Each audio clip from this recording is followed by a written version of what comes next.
Hey everybody, welcome to the Tesla Life, episode 33. Is it 33? It is 33. Hey, thank you, Mark. Generally, I don't question myself on that one, but I did just now. It's episode 33 for December 20th, 2017. My name is Russell Frost. I am your host. And with me tonight, my wingman on the Tesla Life, Mr. Mark Cock. Hello, everybody. Welcome to the show.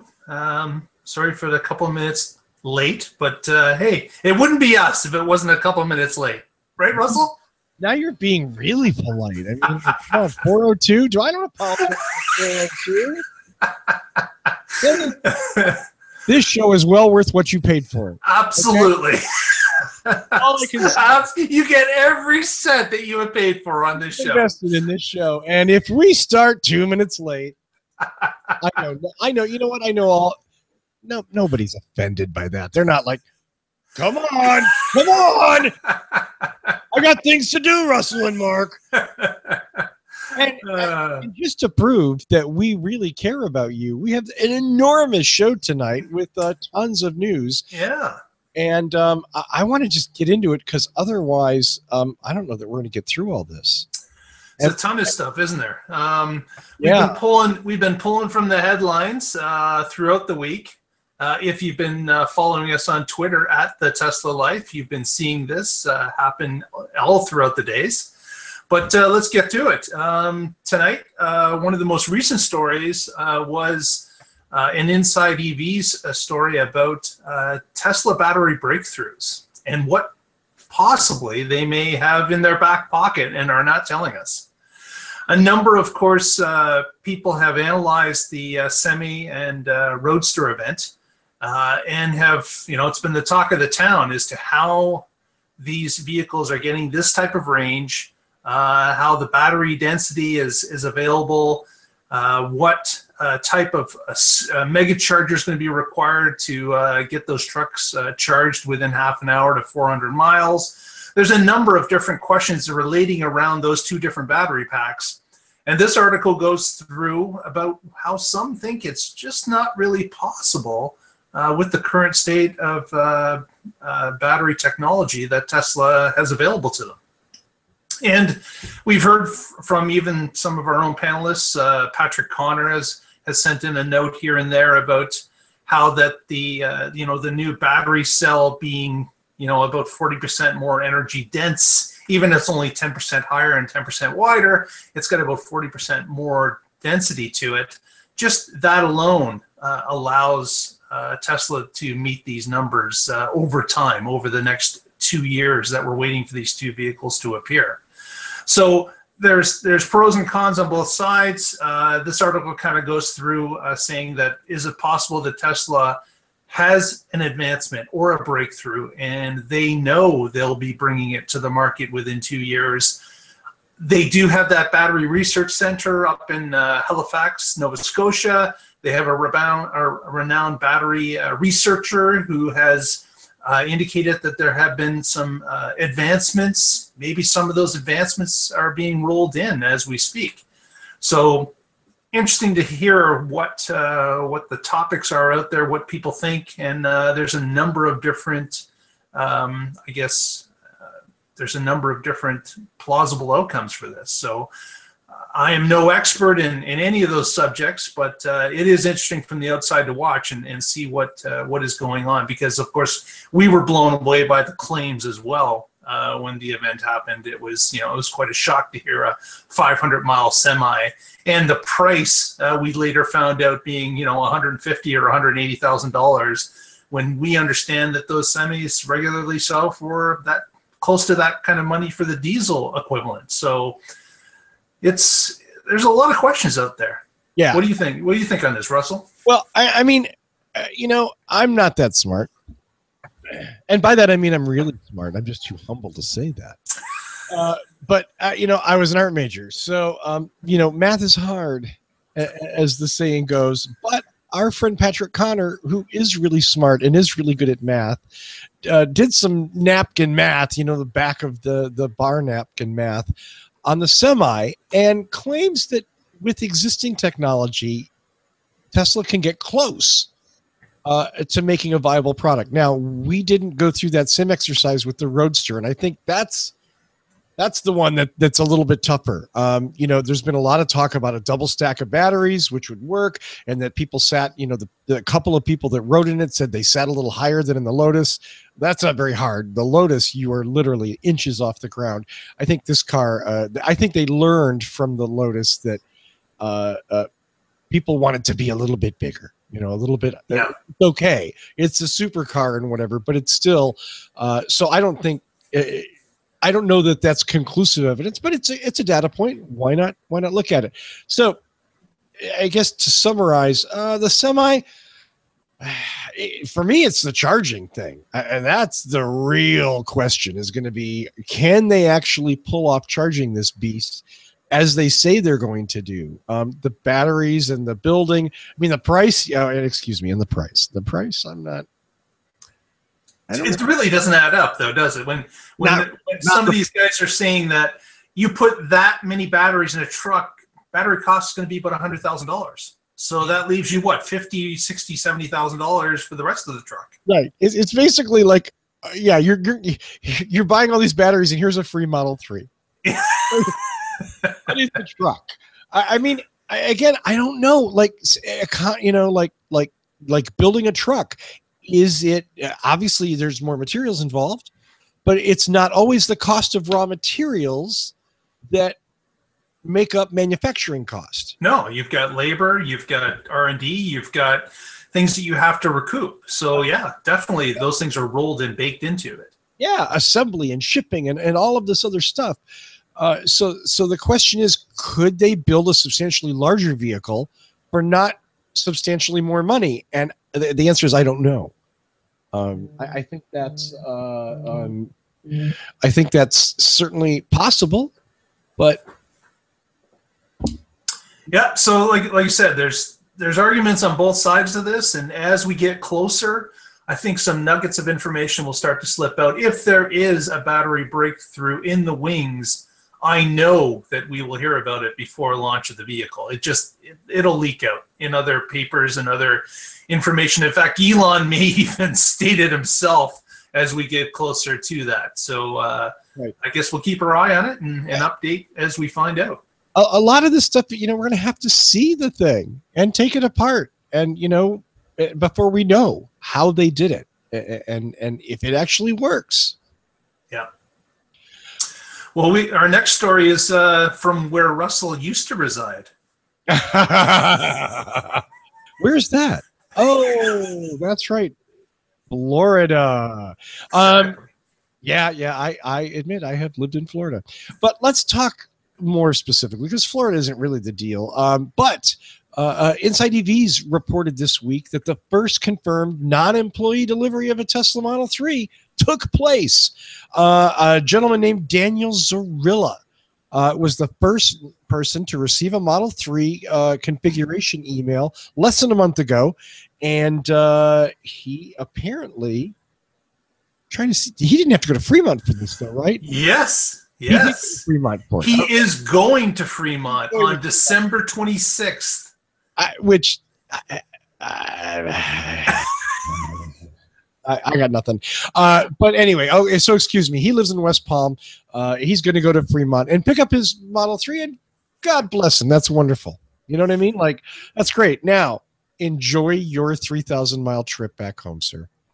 Well, what better way to take it in your brand new car? Like, it's obviously something he's prepared for, because he has stated on Twitter or elsewhere that he will be taking the car home, driving it. He's not trailering it. He is driving it. He's driving it, sure. So that's fantastic. And he's actually communicated with us. He sent us a note indicating that he was getting a car. He promises he's going to be taking some pictures and sharing with us when he picks it up in the showroom under those nice lights. And he will be driving the car back all the way to the Tampa area. So fantastic. Looking forward to hearing from Dan as his trip starts. Is this where I get to be cynical? Yes, you can be cynical at any point. Okay, thank you, Mark. I just okay. Yay for number 1. Now show me number 2, 3, 4, 5, 6, 7, 8. Show me like the first 300. That's what I want to see. I'm not super impressed that they've coughed up one. I want to see more. I want to know that they've gotten past these bottlenecks, and I want to know that production hell doesn't exist anymore, that they're making these vehicles and getting them out to customers, because that's what I want. That's what Tesla needs to be successful. So, hey, cheers to Daniel. I hope you have a long, wonderful, and safe drive back to West Palm.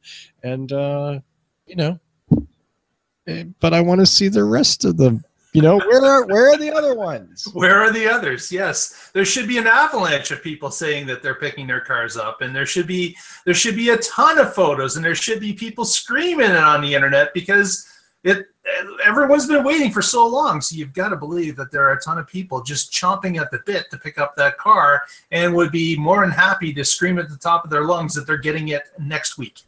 Right. Exactly. Or so, that they've been ordered, right? And I'm kind of shocked myself on we're not hearing that. We're not seeing it, and we're not hearing it. So either we've got a bunch of reserved people that are picking up their cars and being quiet about it, which I don't think so. Fanboys would not be that quiet. There should be more hubbub about this, and there's just not. So although we have seen evidence of the larger VIN numbers, and we have seen parking lots filled with cars, and we understand that employees are starting to round out they've delivered to all the employees that are going to be getting that particular model of the car. Certainly there are many others that are waiting to get a different variant of the car. But yeah, it's I was kind of thinking that this week would be the watershed moment that we would start to see an influx of people talking about picking up their cars, and it really wasn't. So I'm not sure if it's – I know that Tesla tries to push hard for the end of the quarter, which we're now approaching quite quickly. I guess we'll see. But I'm thinking there should be more, more publicity about this, and there hasn't been. I agree. Well said. Absolutely. Next, we go to the far off land of Norway in Europe. I got the video for you. And our favorite Model X owner, Bjorn, has taken his Model X. We are at traffic center. I'm sorry. For a drive in some sort of a chamber of horrors for a new car. He has taken it to an obstacle course of some sort in the woods. Yeah. And has taken it off-roading to test it out. I do not know why. I don't think I would take the worst car I've ever owned and taken it on the course that he has. And Russell's going to just forward it a little bit so you can see. Yeah, I'm going to zoom through this while we're talking. So this is Bjorn, and this is his Model X. One thing to know about that Model X is Bjorn won it. He got that car free of charge. He won it in the referral program as being somebody that had the most referrals in a particular time period for Europe. So he was given the car. And he did have a Model S previously, and now he has this nice-looking. Well, at this point, it's nice-looking. Yeah. Right now, in this part of the video. And we're on. Yeah, and now we're entering the woods. So he goes through the woods. He finds a few logs to drive over, a couple of raises and sharp lowers, and he's able to, get through that basically without too much interference. He doesn't hit a tree. But then later on in the video, as we'll see, as he starts going down some steep inclines on icy paths, not roads, just paths. There's a log. There's the log, yeah. It's got some ground clearance. And then he proceeds to head out of the woods, and I thought, that was, he's going to go up this little embankment here and hop on the road, and kind of gets hung up on the undercarriage here. Oh, yeah. Front wheels is spinning. So he backs up, reverses it, tries it a few different ways, and ultimately he will pop out and get onto the road after the car kind of jumps in the air. So away he goes. But now the real damage starts to happen. Yeah. And I must warn you, if you're faint of heart, you may want to turn it off now. But he now starts, as you can see, sliding left and right as he's going down these icy paths. He almost took out his own camera there. Notice it's gone now, right? Yeah. The camera. But I get that the Model X is a sport utility vehicle, but let's be realistic. 99% of the sport utility vehicles, there's no wheel movement, and he is going. And he's sliding, yeah. Don't ever see any kind of off-road activity. Right. So, and they're not made for it. Like, really, it's in a lot of ways, yeah. You're absolutely. If this was an H2, there's a difference. There's a lot more ground clearance, and certainly they're made for these type of rough areas. But you start getting into mud bogs and divots in the road that we're seeing this thing go through, and the undercarriage is being bashed on the underneath. And here is the damage area. Yeah. Here's where he gets to the mud bog, and as you can see, we've got a fresh coating of snow. We've got a little bit of ice. And he starts to bury the vehicle into this mud bog. Oh. And I'm just thinking, man, 6 figures, and he's doing this to the car. Unbelievable. Yeah. Unbelievable. Anyways. I love it, though. It's fun to watch. If you get a chance, click on the link and watch the whole thing. But he ends up basically damaging the front quarter. Oh. As you can see there, parts are popping off. We've got... We certainly have got it bottoming out quite amply. It's really bottoming out. And then he proceeds to do it a few times, and it's like, oh my gosh, what are you doing? So then he takes it back, and they show him putting his finger on the busted parts, and they're cleaning it off with a power washer. But if you want to be sick a little, please watch this and have a good time while you're doing it.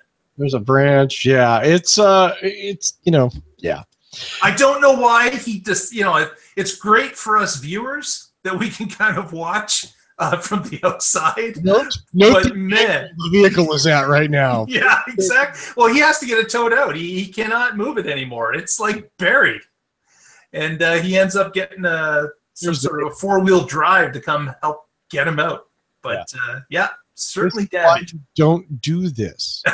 maybe that's the whole purpose, to perform a don't do this video. But man, talk about losing money making a video.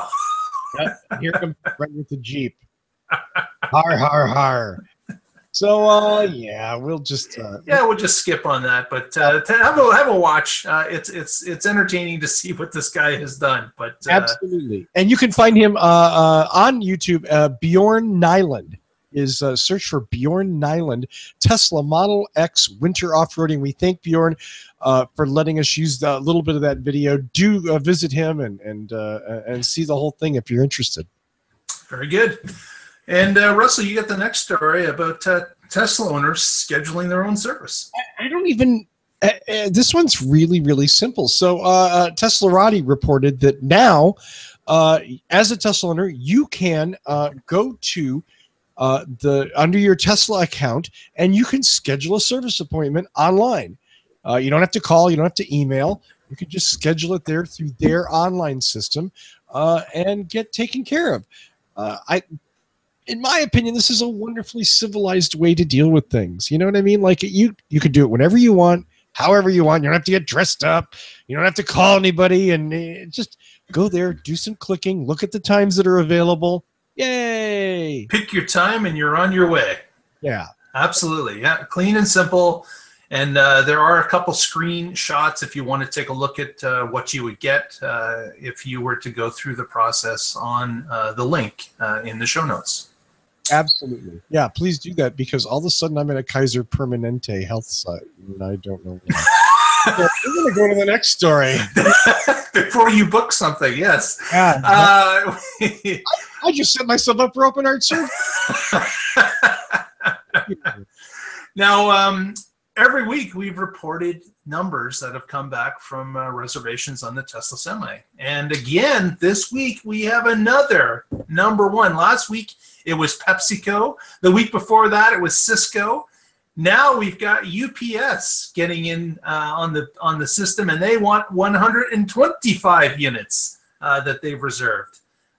So again, orders are piling up. We're probably now getting close to the 500 mark as confirmed numbers. Ones people that have said they've ordered this many. Who knows what there is in the of unconfirmed but interesting to see that these numbers continue to go up. And what do you think, Russell? Next week we're gonna have someone that's going to top 125. I don't know. This is interesting because this isn't like, how do I say this? I mean, this isn't like the Model 3 where 400,000 people got it. You know what I mean? Like they get Tesla and they get the cars and, they're buying a piece of a dream. It's not a real thing. People put their deposits down 2-3 years ago, still haven't received their cars, but will hopefully soon, right? So generally large corporations don't put out a ton of money unless they get something for it. Right. And usually damn soon. You know what I mean? It's not a lot of stuff. But keep in mind, for UPS, they had to put down a $2.5 million deposit on trucks that they may not see for 3 years. Right. That, to me, is the incredible part of this, that they're getting these companies to pony up good-sized deposits. And, again, for a vehicle that they're not going to see for 36 months. And 36 months in the corporate finance world is a lifetime. Yeah. So, and the deposit rates on these trucks now is at a $20,000 mark. So just to put the deposit is $20,000 per truck. Yeah. Or if you want the Founder Series truck, it's all $200,000. I think I'd just buy the regular truck and paint it red. Yep. Yeah, no, that's really Elon's signature on the side. Really? That's right. That's E-Fon. Yeah. Right. So, and in a related story, someone was mentioning that today, and I don't have the note here, but they were mentioning that the deposit bank account for Tesla is sitting at about $648 million. And that, of course, mostly is Model 3 money, people that have put down the deposit, and, of course, now the trucks, and now, of course, the Roadster. And they're expecting that account is going to ramp up over $1 billion if these truck deposits keep rolling in as they have been. So it'll be interesting. Imagine that you've got a reserve bank account for $1 billion just sitting there with deposit money in it. Yeah. Imagine that. Russell. $1 billion. What could you do with that? Wow. In this apartment? Yeah, I'd be a little looking different if that. Might have a different color in the background, something like that, right? A new coat of paint. Maybe a new coat of paint. Maybe a bigger bookshelf that hold all the books. I don't know. Well, tell us about supercharger rules. Oh, now you're really getting personal. But yeah. Hey, starting today, I believe they take effect today. Well, when the article was put out, they indicated that was the day. So that was the day. Excuse me, on December 15th. Then, anyway, Tesla's introducing its new what they're calling fair use policy for the supercharger network. What they're trying to do, in a lot of ways, is reasonable, although it's groundbreaking. We have to acknowledge that.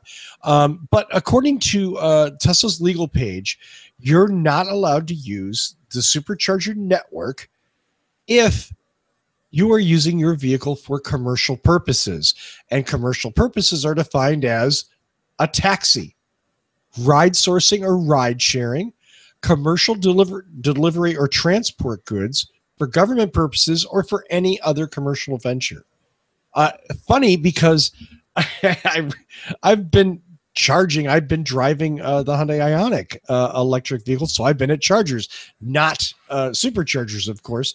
but I ran into a guy who drives for everybody, and one of his friends has a Model X and drives for Uber and Lyft and does Amazon package delivery. Model X.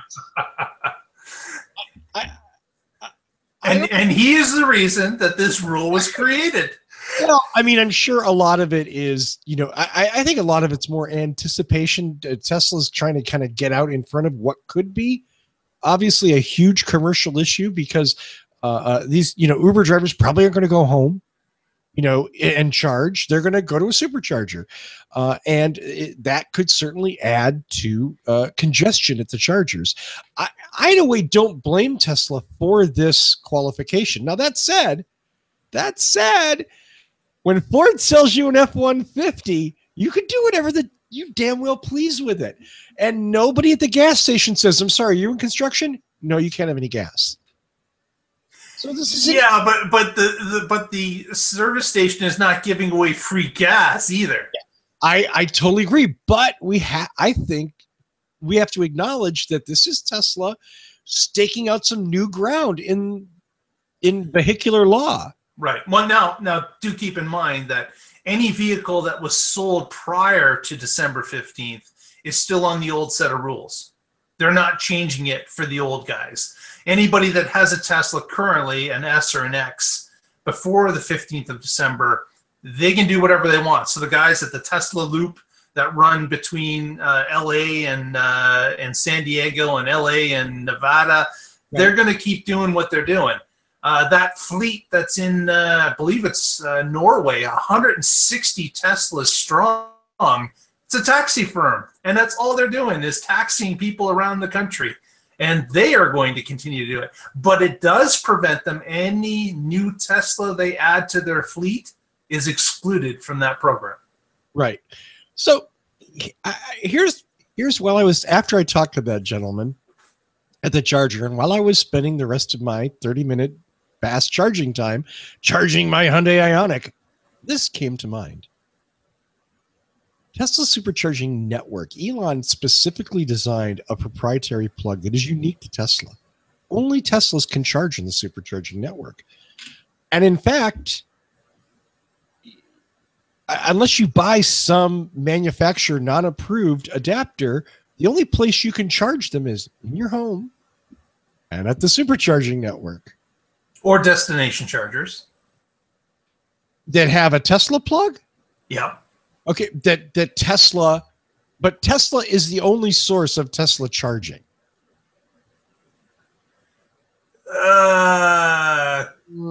Right? Kind of. There's nothing stopping you from buying a level 2 charger at your home and using it to charge your Tesla, because of course it comes with an adapter from Tesla that you can use. So the difference is, if I have that Hyundai Ioniq and I'm driving it all over, I can charge anywhere I want except a supercharger because the plug doesn't fit. Yeah. I can buy electricity anywhere I want at different rates and all that. If I have a Tesla, what are my options? A supercharger, a destination charger at like a destination, a hotel or a mall, and the third, your house. Right. So I'm wondering how. Well, I'm sorry. You could also go to any of the L2s that the Hyundai Ioniq goes to, because you've got the adapter that comes from Tesla, and you can plug into those level 2s as well. Okay. That I didn't know. Okay. So I have to confess some ignorance. So when you get it, you get an L2 adapter. You get it with the car. Yes. With the car. Okay. So then you can go buy electricity anywhere you like. Yeah. Argument destroyed. Fine. Okay. I was just going to say, I mean, if Tesla limited how people could charge them, then they might be on the hook to let them charge. Right, because they're basically operating a monopoly at that point. It's sort of. I mean, it's definitely not a hard monopoly, but it's kind of a soft one, Yeah. No, they have that ability to go anywhere they want, really. Then I take that all back. Never mind. Rosanna and Adana. Exactly. Well, our next story comes from a field in Maryland.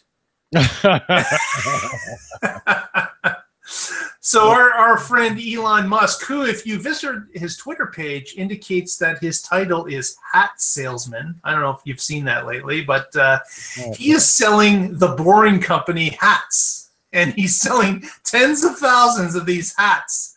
So he's changed his Twitter feed to hat salesman. It does say hat salesman.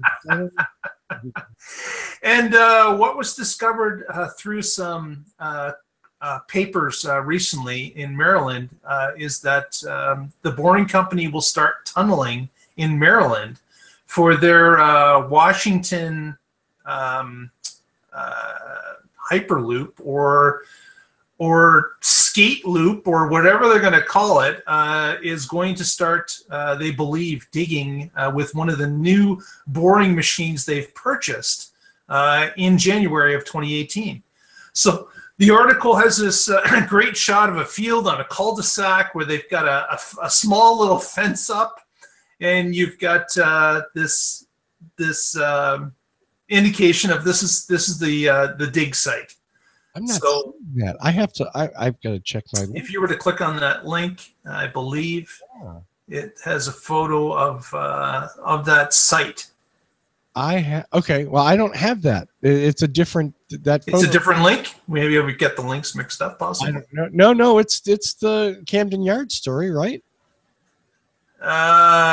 Baltimore, Maryland. Baltimore, Maryland. Yeah. Yeah. Okay. Yeah. No, they've got some futuristic picture of what they think, like an elevated Hyperloop is going to look like. Right. Yeah. But there's this great little shot of it in the field anyways. If you take a look, it's out there for you to find. But there's also been discussion that they're going to be building twin tunnels. Obviously, to be able to speed the building of these tunnels, Elon Musk's great idea was to reduce the circumference of the tunnel so that the boring machine would be able to run faster and get it done. They're going to have to do two of them, one going north, one going south type thing to keep the traffic separate. But it's amazing that first of all, that they got clearance to do something, that they got the government to say, yeah, go ahead, cut a tunnel under our city. We don't care. Go ahead. Elon Musk says he can do it. Go ahead. That's fine. So it'll be interesting to see once they start to move with it as to what's happening. But as we've seen in Los Angeles, hey, they've dug a 1.2 mile tunnel already under a hugely populated street in Hawthorne, and have got approval to go further. So, man, this thing is moving. We all kind of laughed at the skateboard thing, putting a car on a skate that would go 125 miles an hour to push it to the airport where you don't want your car anyways. Like there's a number of issues with it, but it's moving forward. So it'll be fun to watch as to where it goes. I'm going to go on record here as saying it ain't going to happen. Okay. I'm a non-believer in the Boring Company. Okay. So you weren't one of the guys buying a hat. I'm not buying a hat. And honestly, $20 for a hat. Come on, let's be realistic. Yeah, it doesn't make sense to me. It doesn't make sense because it doesn't. It does make sense in this possibly in a round trip from the airport, but not putting a car on a skate to get it to the airport. The car on the skate thing is the problem. And then really what we're talking about is 19th century technology. It's called a subway. And granted, what the Boring Company is doing is super hyper efficiently making a tunnel for that. That's awesome. But we're not talking about like any kind of innovation or disruption. What we're talking about is a subway. The cars on electric skates thing is just silly. And honestly, whether I know LA and I know Baltimore, I'm here to tell you, let's line those cars up in where to put on the skate to go through the tunnel. And when they come out, where are they going to come out? There's no big empty field for these cars. Right. They'll be coming out to another traffic jam. Yeah, exactly. So it's like, what problem is this? The only problem this is solving is how Boring Company can sell more hats. I want to be open-minded here, but I'm not seeing it. You know what I mean? Like, I'm not seeing. It's like Hyperloop. Hyperloop is very cool, but we have these really cool things called trains, and that's like, you know what? Is 19th century. I'll have to disagree with you there. I would think that the Hyperloop, if you could make it long enough, if you could travel from big city to big city, it will far outpace a train. You can get people. No doubt. Yes, you're absolutely right. Yeah, like it's going to be, you know, we're talking supersonic speeds underground where there's no shock wave.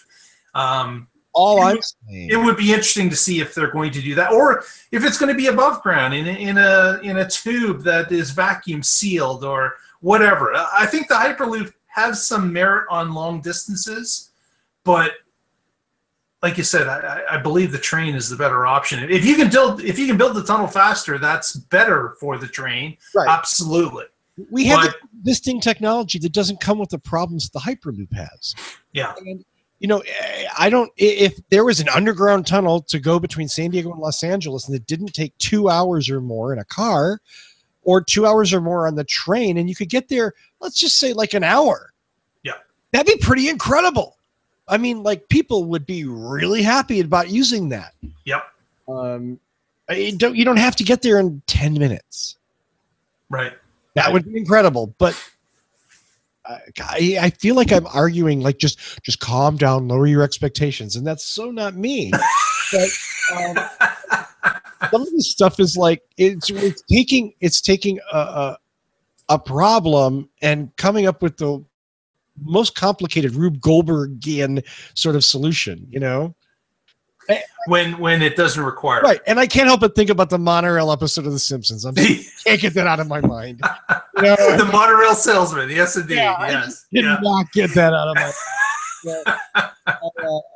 You could certainly draw some inspiration from that show. Absolutely. And I hope it works. I hope it's amazing. I hope it solves all the problems that Elon and other people say it's going to, because it would be good for us. I'm not seeing it yet. So yeah, we'll have to wait. Like all these things, we're just kind of observing what we get from the outside and just kind of taking it in to see where it goes. So, but right now, I agree. I can't see this. I can't see the solution it's providing, really.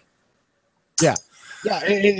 Cars and electric skates. Please stop. Please just stop.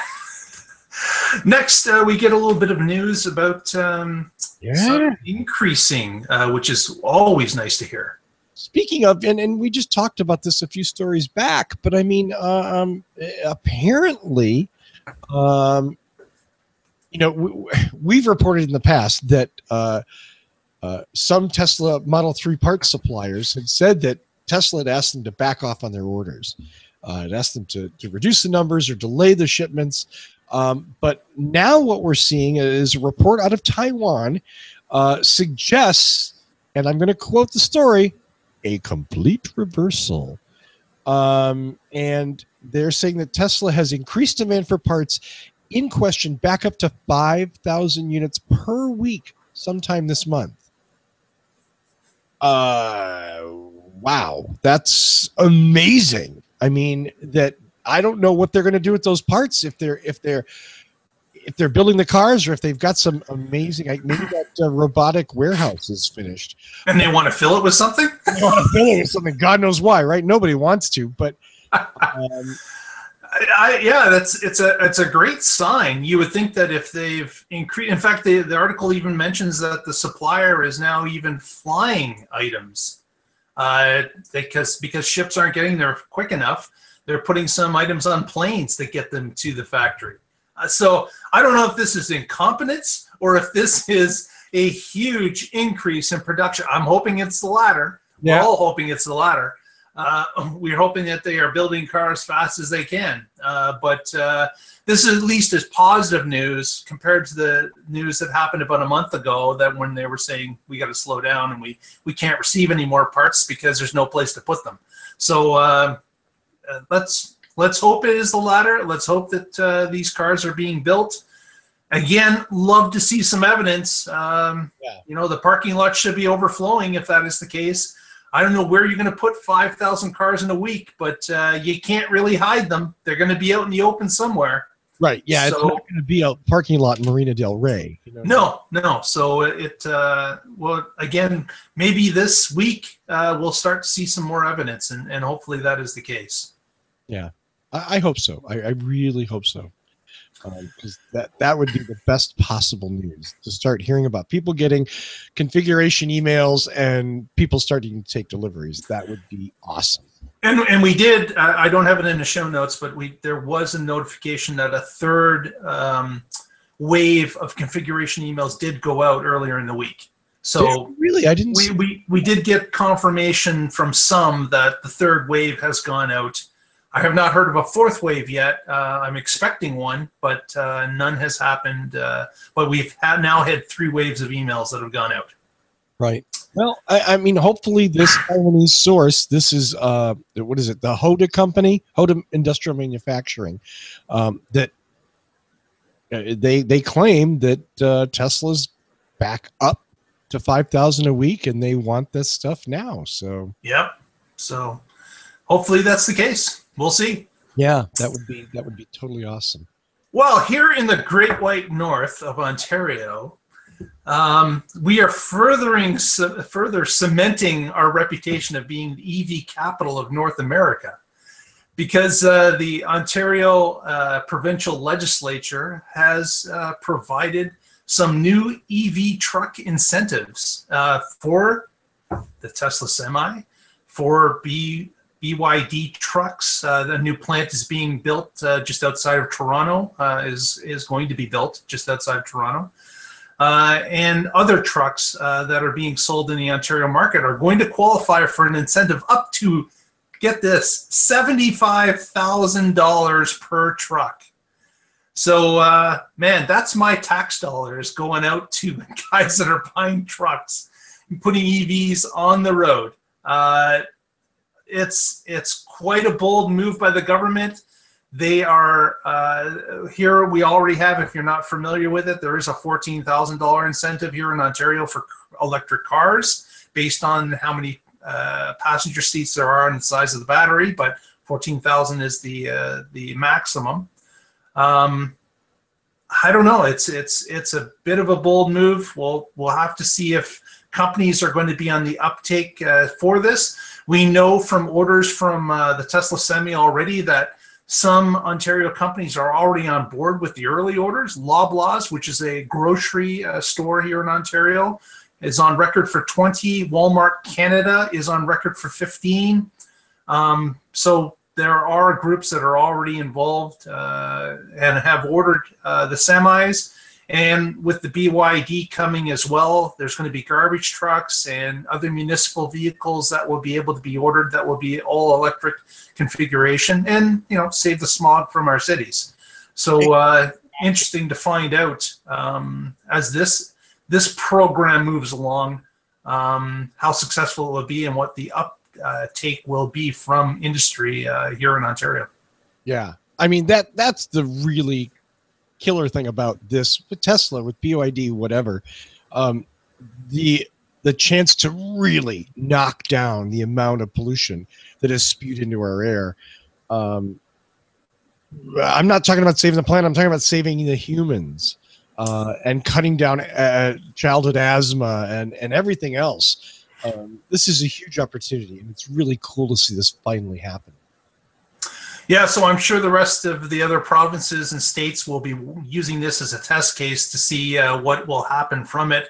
But it is it's a sizable amount. We're talking like, up basically a third or 40% of the cost of the vehicle could be provided in an incentive. So that would be interesting to see if they're successful with this attempt to replace some of the regular dirty diesel trucks that are on the road.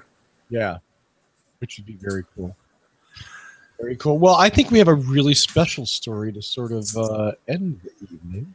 Yeah, there was a story on the TMC, the Tesla Motor blog, about a gentleman who posted a note indicating that he was wondering if there was any way to move up in the queue for a Model 3 because he indicated that he has fourth stage of cancer. And he doesn't, this is something that he's planned for and wanted to have the Model 3 for some time. And of course, a number of people are reading TMC and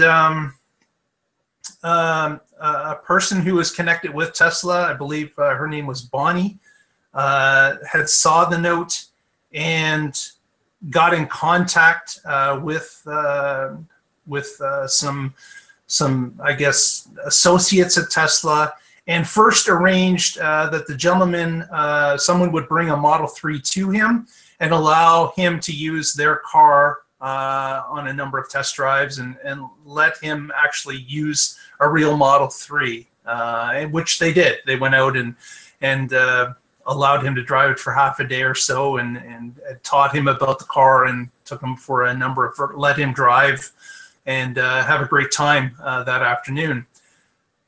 Tesla also, they caught on to the story either through Bonnie herself or through other means. And which was wonderful is they were able to push the gentleman's reservation up, and he received a configuration email later the next day. Yeah. And he filled out the configuration and was summoned to come pick up his car. And obviously there's not a great spin you could put on someone that has terminal cancer. But at least this gentleman was able to get his car. He got a personal tour of the factory. He had a wonderful day at Fremont and was provided with a one-on-one instruction of how the car works and how he can use it, and was given the car early. So kudos to Tesla for pushing this forward. They didn't, none of this was reported by Tesla. It was all just found in the forums under posts, but you can't put too much of a positive spin. We've got someone here that was their dream to own a Tesla. They got it. They got it ahead of time and can enjoy it for the time that they have left. So at least that's positive. Certainly not positive in other ways, but there is a silver lining to the story, I guess. Look, there's nothing Tesla can do to help this gentleman, unfortunately. There's nothing anybody can do. What Tesla did was what they could do, and that's incredible, which is make his life while he's alive better. Give him what he wanted, which was the dream to have this electric car that he put in a reservation for. And that's totally awesome. I mean, that doesn't make him better. That doesn't cure him, unfortunately. But again, it makes him happy, for the time he has. Right. It makes his life while he's here better. And that's really, really awesome. So, yeah. So that's our wrap up of the week. Man, we had quite a bit of stories this week. We did. We zoomed through them. Yeah. Wow. Well, Mark, do you want to do some shout outs, as it were, or at least tell people where they can find us? Well, certainly you can find us throughout the week on our Twitter feed at The Tesla Life. You can find us on our Facebook page, The Tesla Life #1. And certainly you can also find us on our YouTube channel, The Tesla Life Show. And there you can also subscribe to the show, and you will get automatic alerts when the show starts, and will help you find us better when these shows come to air. Absolutely. Absolutely. And I'm going to do something that I always forget. I want to thank Lee Moon, the man who wrote, performed, and offered our theme music for us at no charge. Thank you, Lee. The theme music that you hear, as Mark said, the important takeaway is one of the best ways to follow us is to search the Tesla Life Show on YouTube, subscribe there, and you will definitely get notified when we broadcast. I have a special shout out to someone, and I want to say the name was Urquhart. My apologies for not remembering your name, but I am sending Mark Coughlin a microphone tomorrow. That's all I can say. I want Mark to sound as awesome as he is, and Mark is getting a microphone tomorrow. Thank you, Russell. Yes. Listen, when you comment, we actually read this stuff. So thank you for going in there and caring enough to say something. And I mean, you might have been a little nicer about it, for God's sake. Not like Mark inaudible, but you know, whatever. That's fine. I get it. Am I making this worse, Mark? I think we can stop. Yes. And I've got one more thing for the week. We had a posting that we caught recently at the beginning of the week, and I'll just kind of share it here. It is a picture of the side-viewed mirror of the Model 3, and you can tell with this lighter band around the mirror surface, this is an automatic tinting rear or side view mirror. So when the sun comes behind a car, the side view mirror tints on its own to allow the driver to have less glare in the side view mirror. So people were curious as to whether or not this would come to the Model 3, and apparently it is on the 3. That's totally cool. The Lexus that I'm driving has that. Yep. Right now, and I was like, oh, that's kind of cool. Yeah, so for you reservation holders, just another tidbit of information of what you will be getting. Yeah. Yeah, right on. Nice picture, but too, by the way. I hope someone didn't take that while they were driving. Yeah, that's as frontal as I'm going to get on this show today. You get a little preachy. You get a little preachy, Russell. Yeah, a little preachy. That's me. Hey, Mark, thank you. As always, man, it's awesome to do the show with you. And thank you, sir. Great show. So, and we thank everybody out there for watching us and listening to us whenever. So thank you very much. We appreciate it. Because that's the whole point, right? That's right. Tune in next week and find out what is going on in the Tesla life. See ya.